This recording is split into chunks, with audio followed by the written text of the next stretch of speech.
এসছে আমাদের স্কুলে। এটাও যাবে।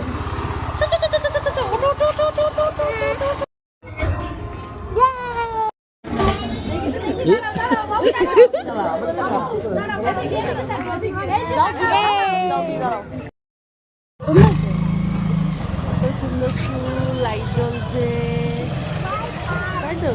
মিকি মাউস এসছে,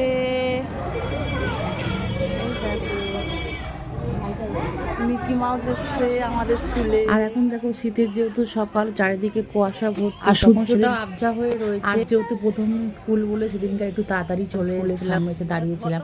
আর যা কান্নাকাটি করছিল কি বলবো। আর ওকে নিয়ে আমাদের একটু টেনশনই হচ্ছিল, কোনোদিন সকালে উঠিনি তো এই যাবো,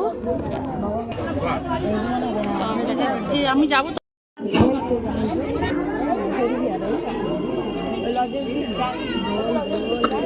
যাও হ্যান্ডশেক করো, হ্যান্ডশেক করো। Good morning. গুড মর্নিং বলো। Good morning. গুড মর্নিং বলো। Good morning. খালি নার্সারি যাবে আগে। Good morning. এদিক দিয়ে এদিক।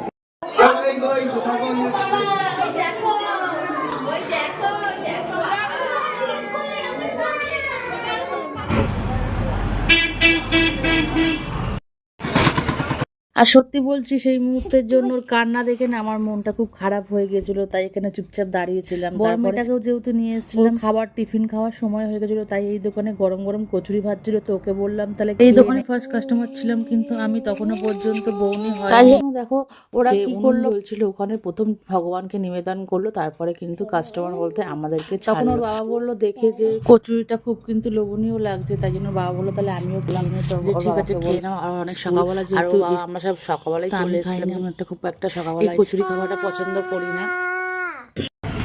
কেমন খেতে কচুরি? আমার বুদ্ধি তো হবে না।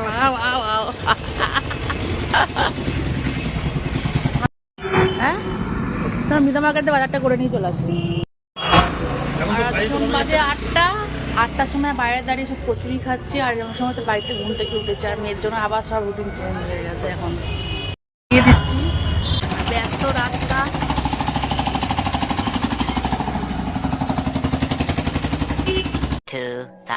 years. তারপরে দিকে দেখো ছুটি হওয়ার সময় হয়ে গেছে। ছুটি হওয়ার সময় না আমার থেকেও আমার বড় মেয়ের জন্য বেশি এক্সাইটেড, দেখতেই দৌড়ে চলে গেল বোনের কাছে। আমার বড় মেয়ে কিন্তু আমাদের ঘুম